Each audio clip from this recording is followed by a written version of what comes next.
In this video I'm going to do a quick analysis of Starbucks. I'll do it using the BTMA stock analyzer.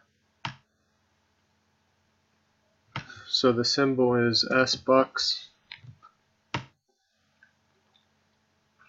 And the first thing we want to do is see what the market price is now. So it's 91.71, and the analyzer tells us that the recommended buy price is around $80.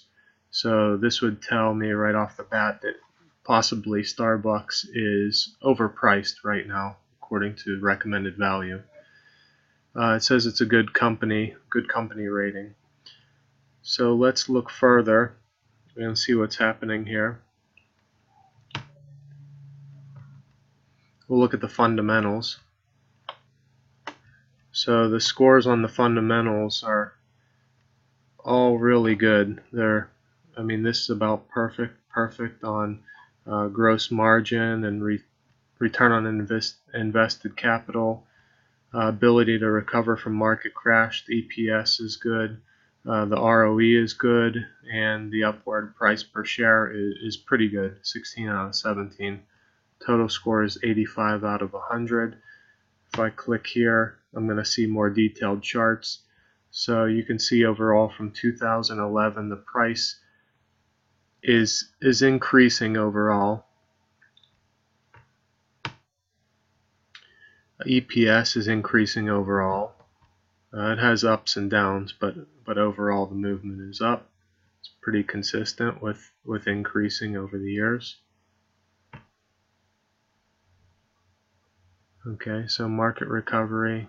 Again, we had 15 out of 15 points there, so the stock is able to recover well from a market crash or downturn. The return on equity is very high. Usually I look for around 15 or higher, 15, 16 or higher. So you could see here it's been well above that over the years, and it's going up. Return on invested capital, also look for around 15, 16 or higher. So this is again 26 is the lowest here, and it's also going up. Gross margin percent, look for around 30 or higher. So Starbucks, it was higher than 30, but now you can see it's right around 30, a little bit less. One area of worry could be that the gross margin is actually decreasing slightly over the years. You could see going from 31 to 30 to 29 to 28. So you have to watch that to see what continues to happen if it continues this declining trend. And this could be because there are more cafes popping up, more competition. And also another thing you have to look at is the US market is somewhat saturated with Starbucks shops and a lot of other competitors as well. PEG ratio. So this you're going to look for something between 0 and 1, and this tells us about the growth of the company. So in 2018, this was a good figure here. 2017, a good figure here, telling us that there was potentially going to be some growth happening. And now it's 2.31, so this growth has potentially lessened. This chance of growth has lessened. Looking at the value. Okay, so the intrinsic value is around 77.45, and this combines different methods of valuation: price earnings, residual income, DCF. And so when we combine them, we get an intrinsic value around 77. This tells us that Starbucks, it doesn't have too much in the area of assets, physical assets.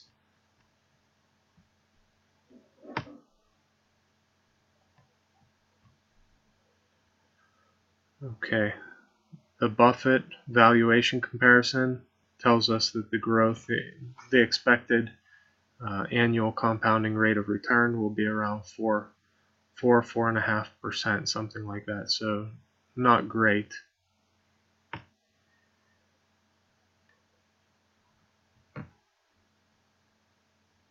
Okay, average earnings growth over the past 5 years was around 9.9. So we could expect this stock to return about the same as the S&P 500 over the long term. But more recently, the expected return will be less than that.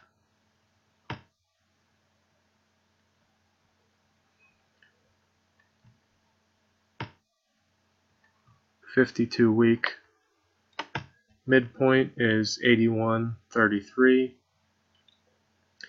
and again we can see the closing price, the most recent closing price is 90. So again, this is over the midpoint as well. So this might not be the best time to buy the stock. It's definitely looking like most of the metrics are pointing that this stock is overpriced right now. And you also have to think about the overall market right now. The overall market is highly overpriced. It's about 155% if you look at the total market equity compared to the GDP. So if there's a downturn or a correction with the market, this could mean that all the stocks or most of the stocks are going to come down significantly. So we want to factor that in too when we decide what price we want to buy this, but definitely wouldn't want to buy at something over this midpoint price, and likely even less than that because of the market being overpriced as well. Let's look at the miscellaneous fundamentals. So the debt to equity is good. There's no debt to equity, so really no debt to speak of. The current ratio could use improvement. We want to see 1 or greater here. And then PE ratio, it's saying that we want to look in general for less than 16, but Starbucks is a premium stock and very popular, so that's probably why it's consistently over this 16. So this might not be as big of a factor, but it is telling us that possibly the stock is overpriced right now. So again, Starbucks is a good company to own overall. Growth might not be as great as it has been in the past, but if the market can expand, if Starbucks can expand in Asia more, then this could provide continued growth in the foreseeable future, and just try to buy it at a much cheaper price than it is right now.